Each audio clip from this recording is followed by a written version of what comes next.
Yo pensaba que venía con la de la calimocho. One more for me. Please, one more for me. So,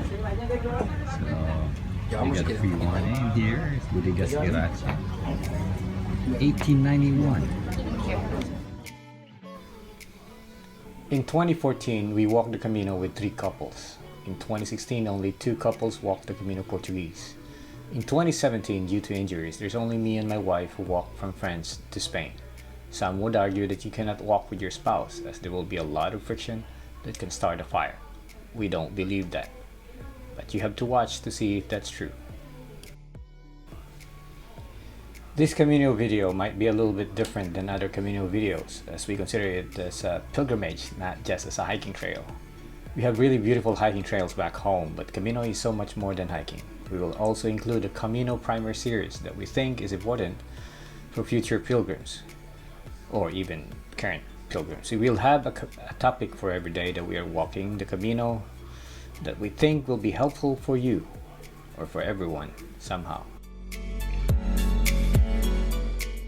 My wife is a devotee of the Lady of Lourdes, so our first stop is a place of healing.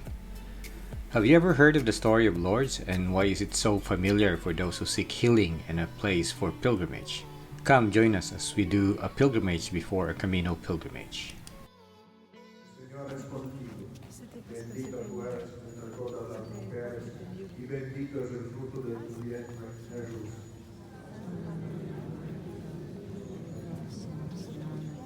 I am the Immaculate Conception might sound like Klingon to some, if not many, walkers of the Camino. The dogma of the Immaculate Conception was proclaimed by the Church in 1854. A dogma is hard to grasp by an ordinary Catholic. So when in 1858 Bernadette Subiro, a young 14-year-old poor illiterate girl living on this small nondescript town at the foot of the Pyrenees, said that a beautiful woman told her these very words to identify herself, it bewildered the faithful and the rest of the world. This apparition has urged 8 million pilgrims to visit Lourdes every year in the hope of healing and enlightenment. So far, there's thousands of verified miracle healing and countless more after visiting Lourdes and its healing water.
Today is the start of a lot of unknowns. Do we know what we're doing? We've done 2 Caminos already, but there is something different on this Camino. Maybe it's the 800 kilometers distance to Santiago, or maybe it's today's elevation gain, which is 1500 meters climb in just 13 miles. Extremely tough for us, but it's especially tough for me. Wait, there is a curved ball on the first 5 miles. Vamos. We had a lot of questions about the Camino. One is, How did St. James end up in Spain? And what was the role of the Virgin Mary in the success of the work of St. James?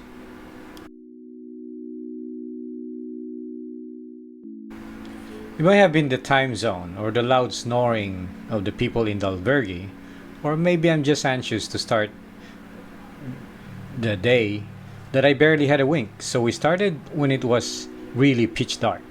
I could not find my flashlight, so we just followed the Korean pilgrim who was in our albergue because she has a flashlight. 2 more Irish pilgrims followed us. It was close to 8 a.m. that I started having doubts where we are. We are still beside the bank of the river and never left it. As far as I know, we should be away from the river by now.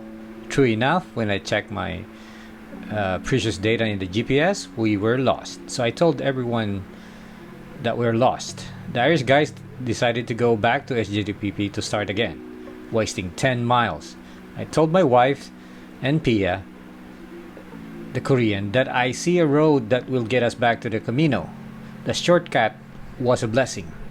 The sun was about to rise, and in the process illuminated a breathtaking view before our eyes. The French countryside at that very moment was not worthy of any words to describe. Look at that, beautiful horses.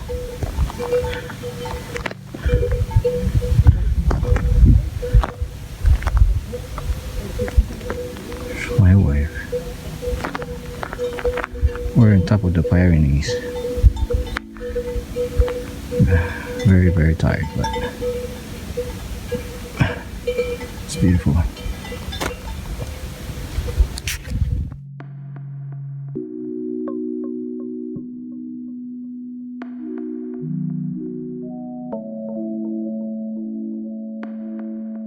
And we thought that was the last ascent. No, there's more. And it's very, very high. Good Lord, have mercy on us.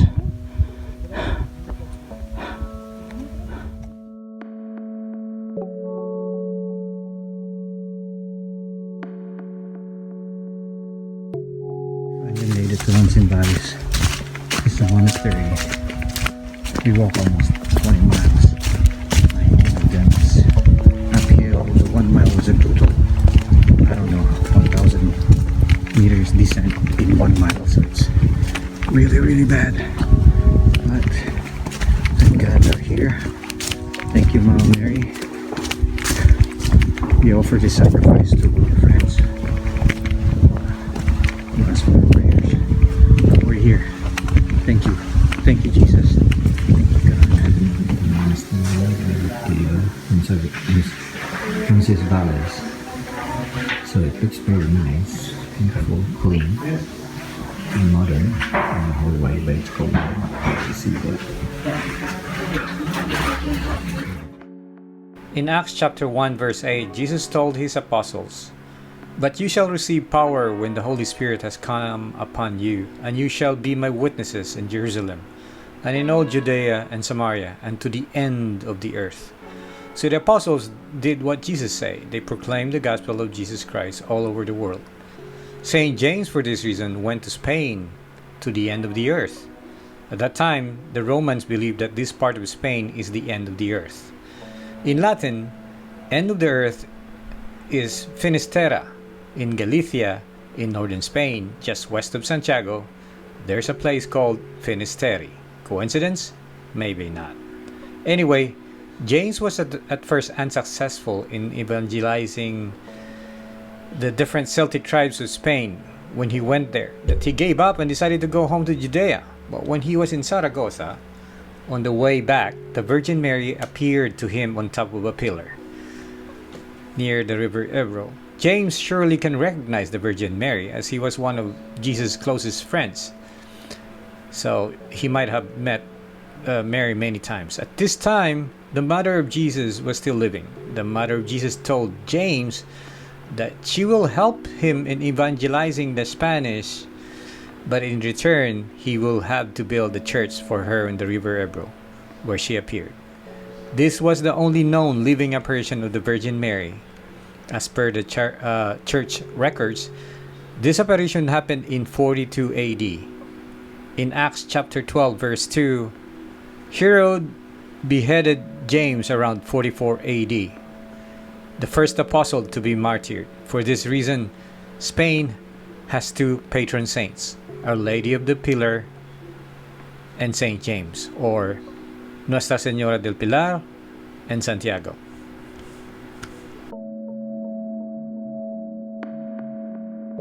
Que le Seigneur utilise ognuno poco perché sua volta all'Ecclesia tutto non per osservare. Amen. E non per non per osservare losarcos a protezione. The soldier of Christ must begin with victory over himself. Saint Francis of Assisi.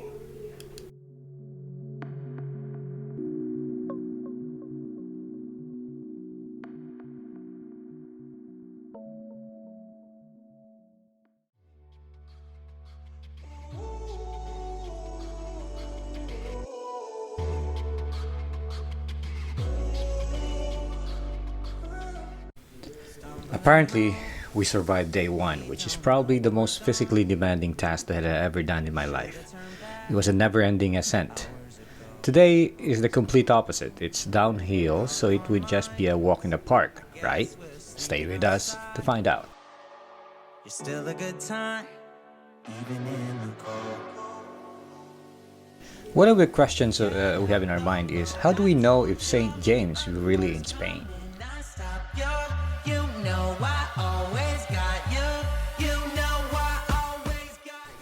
Descending on a stony and rocky path with a lot of smaller stones that kept rolling underneath your shoes was scary. When the angle of descent was steep, the gravity pushing you down with a backpack in your back adds a force downward. Our knees told us to quit the zubiri and just get a taxi to Larrasoaña, the next town. This is when we realized the importance of the hiking pole.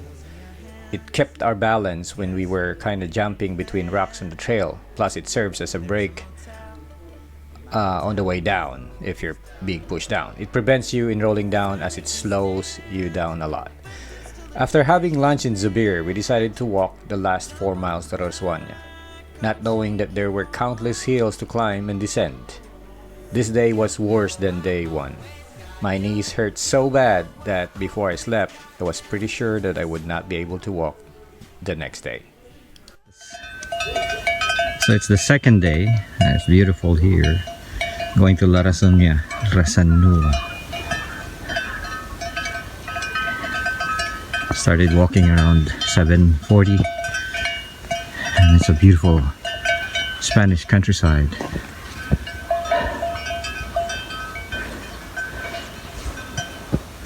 With a lot of horses out here.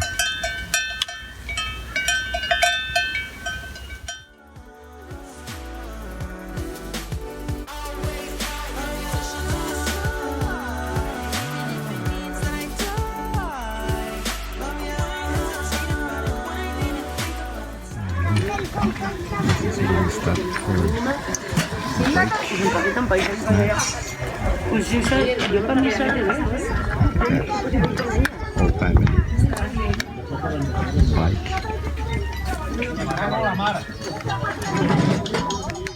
In my research, there were 3 probable supporting documents that St. James was really in Spain, spreading the gospel. First is found in the Bible. St. Paul has indicated that someone was ahead of him in Spain, Romans 15:24, perhaps referring to James.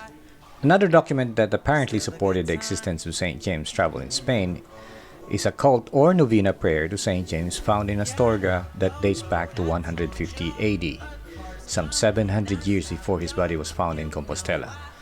Another, of course, is the story of Nuestra Señora del Pilar, which I related in day 1 that happened in 42 AD.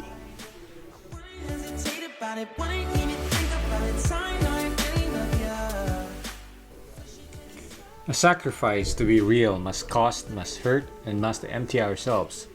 Give yourself fully to God. He will use you to accomplish great things on the condition that you believe much more in His love than in your weakness. Mother Teresa. There's a motel mile down the road. Finally can stand, back then still again for Just before I rested for the night, I texted my earthly mom and told her about the severe pain I have with my knee. Just picking her brain if she knows what to do. She told me to put some healing water that I took and carried with me from Lourdes. So I put it and said a prayer. Lo and behold, when I woke up, there's no trace of pain on my knee. It was a miracle indeed from Lourdes. Thank you, Nanay Paping and Mama Mary. Today is a short day as we head to a popular city, Pamplona, home the running of the bulls held during the feast day of San Fermin. However, is San Fermin the most popular saint in Pamplona? Or is there a saint, or maybe saints who had roots in Pamplona, that is more popular than him? Let's go and find out. Look at that. Pamplona.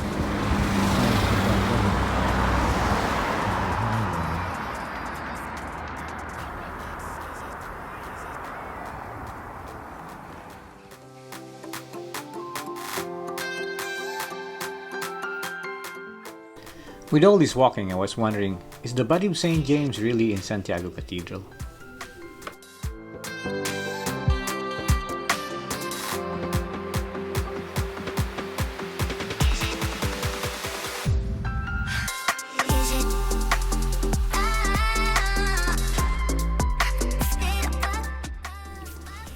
Running of the bulls, called encierros, is done in celebration of the feast day of San Fermin, which happens every July. However, do you know who is San Fermin? San Fermin is a 3rd century bishop of Pamplona who died in France as a martyr. Then why is he celebrated in Pamplona? Nobody really knows why. However, his master Saturninos, who might have been converted by San Fermin to Christianity, was the one who was tied to a bull and died for his faith. So it wasn't San Fermin who was tied to the bull, which is being celebrated nowadays, after all. One more thing. Saint Ignatius of Loyola, the founder of Jesuits, was injured in a battle against the French inside the castle walls of Pamplona. Saint Francis Xavier, another Jesuit who proclaimed the gospel in Asia, has a family estate near Pamplona. Both saints are more popular than San Fermin.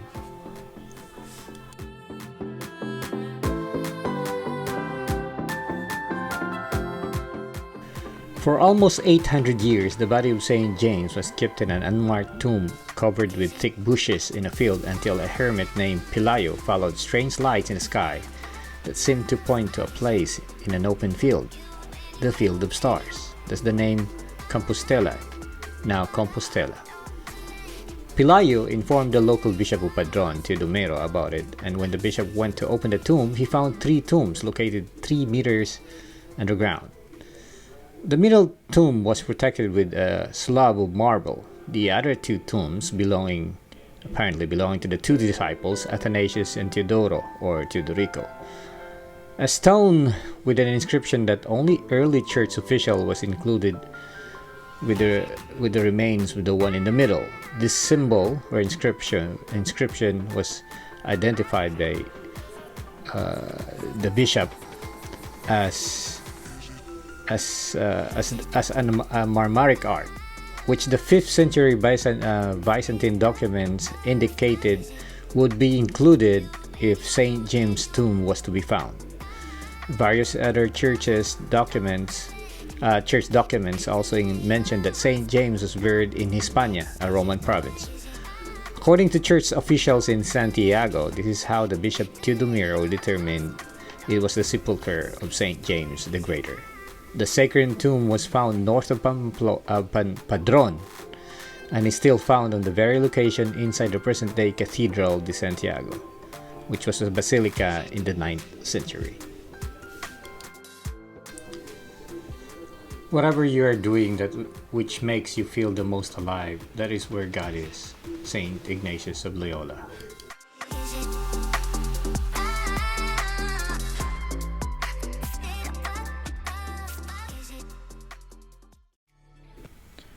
This is the first day that we have one of our backpacks, or I think both of them, sent to the town of our destination.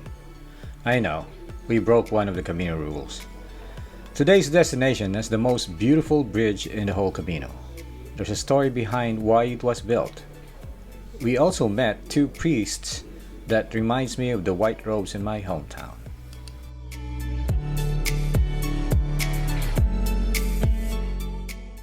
How many routes are there? And is the question, did you walk the whole thing, question valid? This is San Juanista, so it used to be San Miguel. It was built in 12th century by the Templars and Hospitaliers, so St. John of Jerusalem. So this is a really old Knights Templar church. It's really cool, but I don't know if we can open it.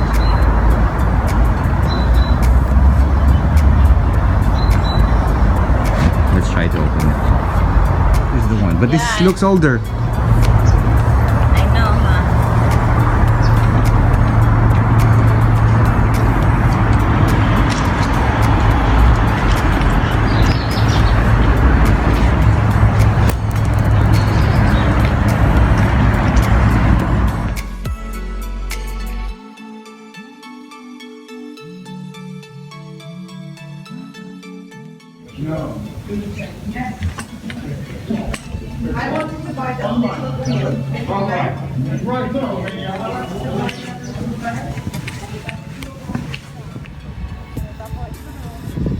Where did you start? Pamplona? Yes. Where are you from? Australia. Oh wow, that's a long way from home. Can you take her picture, please? Yeah. First. Or at... I have no idea.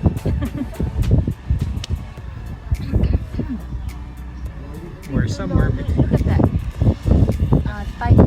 Oh, the movie. They're talking about the movie. The way, yeah. Yeah.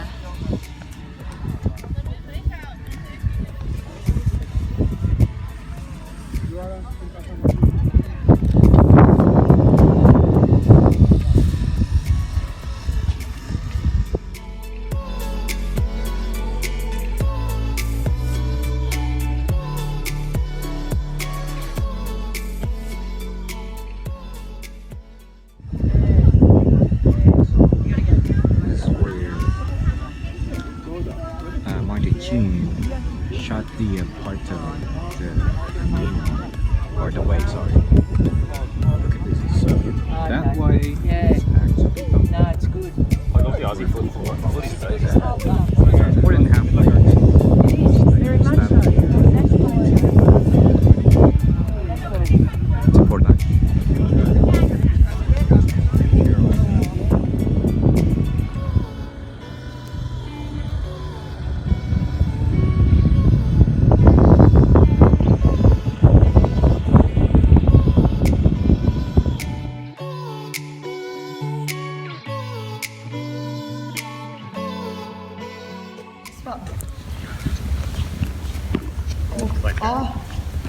Skinny little Jesus.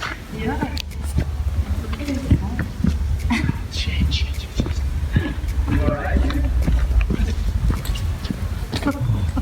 He's like you. It's cute. Like Grab my sunglasses.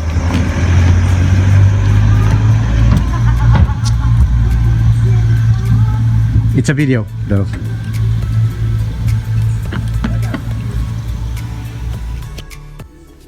Almost every town, city and village in the Camino Frances is beautiful. However, not every town has a beautiful bridge.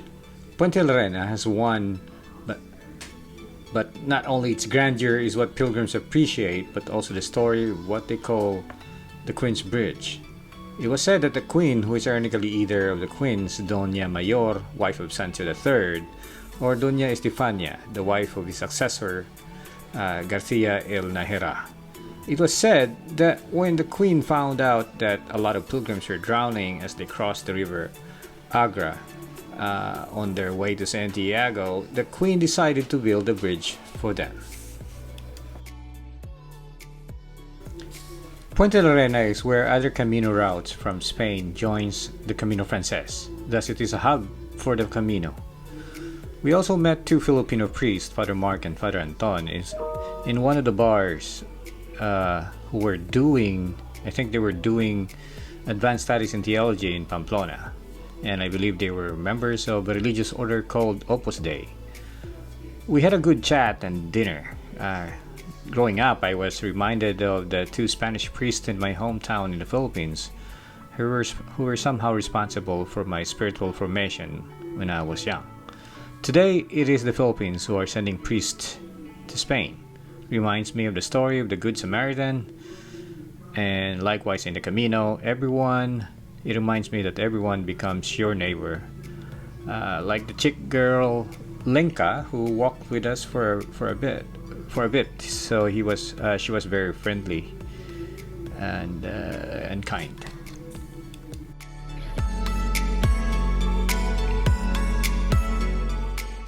You might have heard of the saying, all roads lead to Rome. In our case, all caminos lead to Santiago. There are too many routes to get to Santiago. The most popular one is Camino Frances. It's called Frances because it cuts through France. The second most popular is Camino Portuguese, which, you guessed it right, it goes through Portugal. The third one, I believe, that is most popular is Camino del Norte. So one can do his own research to see the many routes to Santiago.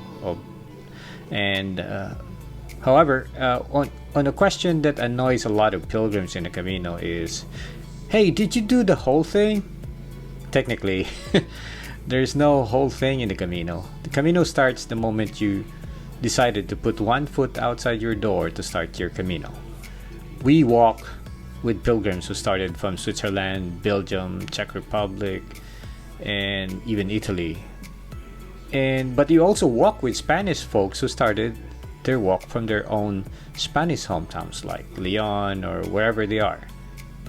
So it's not a right question.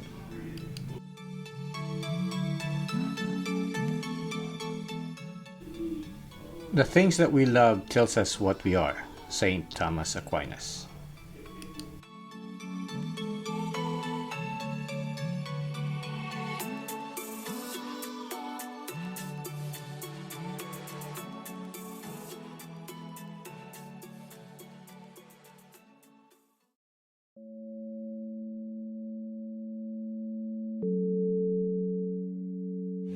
Here we are at Puentelareina. It's a 12th century bridge. This bridge was built by the Queen of Navarre, and the reason is that most pilgrims who tried to swim across this river died. So she felt, as a pilgrim herself, she felt bad for those dead. So she built this bridge for the pilgrims. So that's why the place is called Puente Reina, means the Queen's Bridge. So here we are. By now, it looks like we're getting used to our daily routine in the Camino. First we wake up and then we either look for breakfast or at least a café con leche. Or just walk until you see a cafe or a bar where you can get food. So we also stop and rest whenever we're tired. No itineraries whatsoever. Today's destination is pretty interesting if you're into history, particularly church history. We might find a relic of another apostle of Jesus. Hint, by the way, it's not St. James. Vamos! Do you really need to have a purpose or a reason to walk the Camino?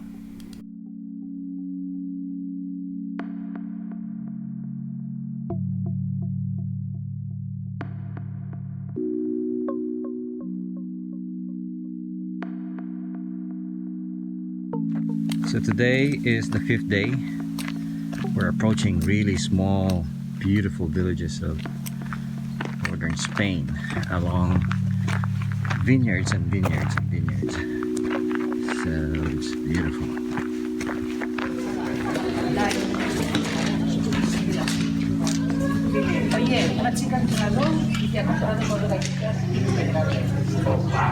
Cool medieval towns, a Roman town, or the house of Rome.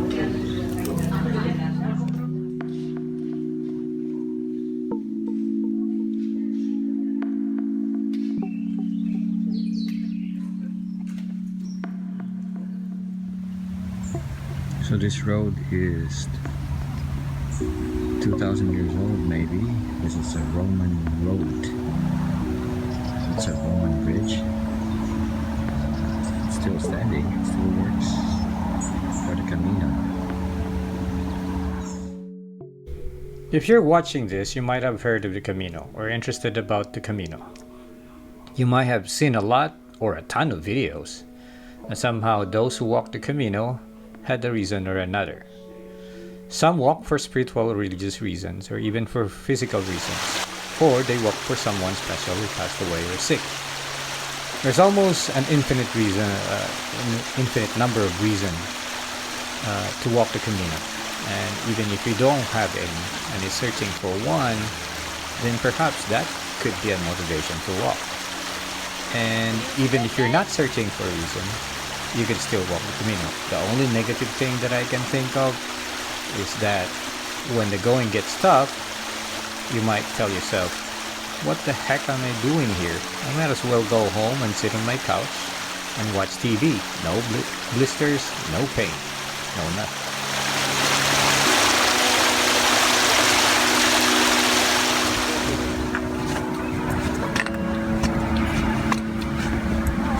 We're crossing a bridge on Villa Tuerta.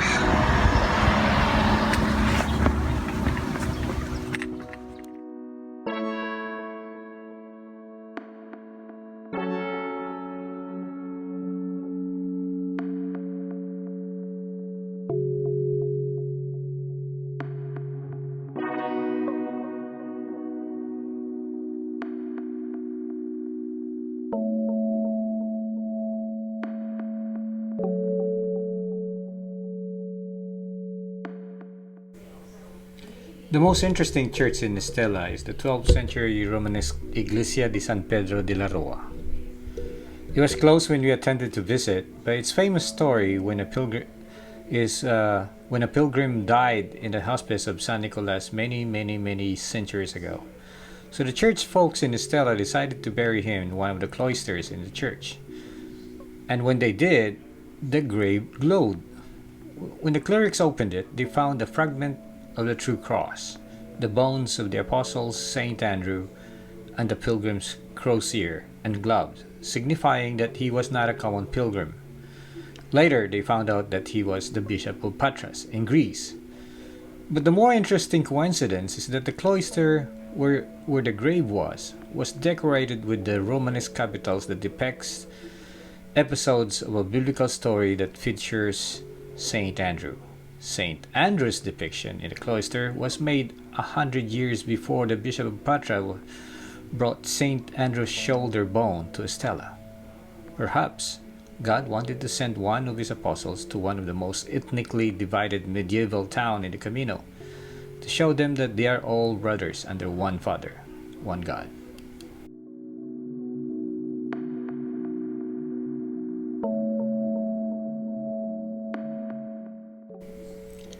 I understand once again that the greatness of God always reveals itself in the simple things. Paulo Coelho.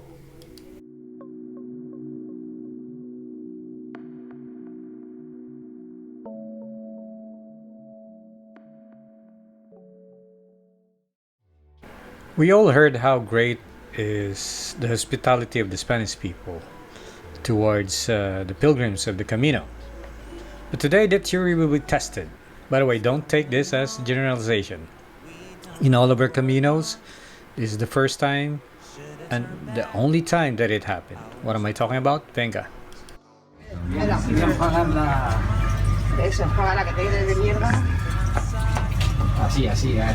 president, so they have a president?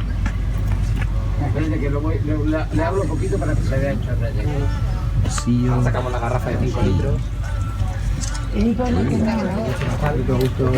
it's Eileen, it's free wine. There's our friend Alec there. One more for me. Please, one more for me. So, we get free wine in here. It's Bodegas Ceratin. 1891. Let's try it. How do I discern or plan which Camino route is right for me?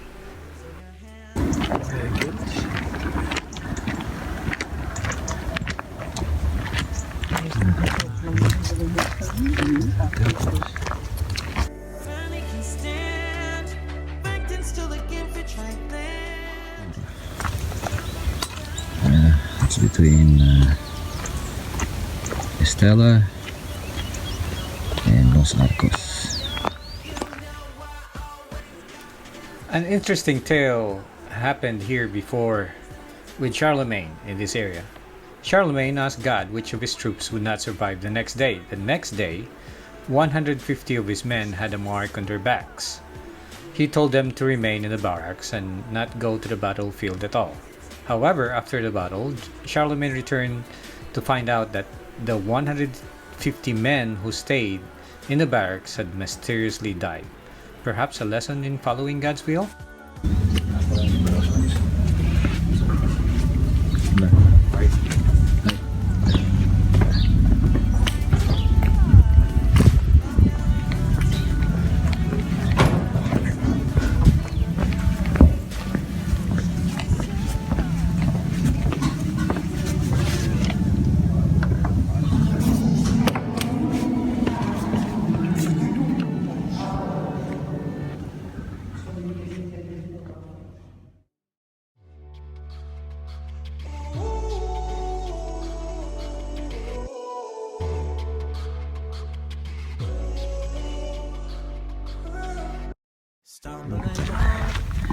People are walking, or about probably 4 miles away from Los Arcos with absolutely nothing in between. No civilization, so you just vineyards and vineyards and vineyards and vineyards.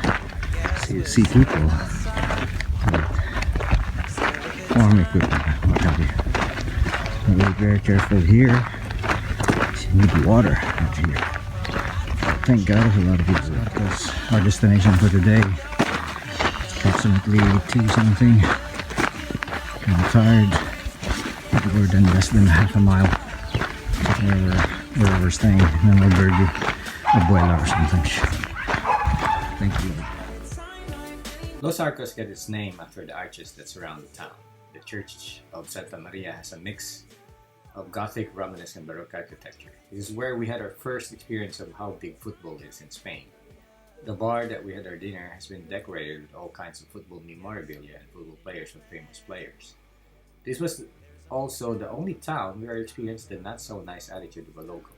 We were sightseeing and had my camera on my neck when an old Spanish lady stepped out of her small store and told me that it is forbidden to take pictures of her store. I was shocked and disheartened, and not because I wanted to take a picture of her store, because I was not even remotely planning to take photos of her nondescript store, but because I never had an experience like that anywhere else. I later learned that this lady had the same attitude even among the locals.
Choosing the right Camino is probably the most important decision that you have to make when you decide to walk the Camino.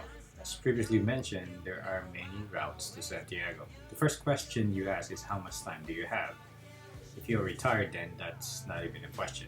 But if you're still working like me, then the question is how much time am I allowed to get time off from work? The second question is the budget, which will be discussed later. As far as time is concerned, then you can do this. Say you only have 15 vacation days, but you're only willing to walk 10 of those 15 days. then you're only also willing to walk 15 miles a day on average. Then 10 days of 15 miles a day means you are willing to walk a total of 150 miles from Santiago. You can then pick the route that you want to research. Also, I suggest you watch videos, research which route suits your physical condition, and consider also the religious and cultural significance. This example though, 150 miles or 240 kilometers puts you around Puente near the Camino Frances. Look at this. Receive every trial, every annoyance, every lack of courtesy in the light that springs from the cross. That is how we please God, how we advance in the ways of love. Saint Elizabeth of Untitled.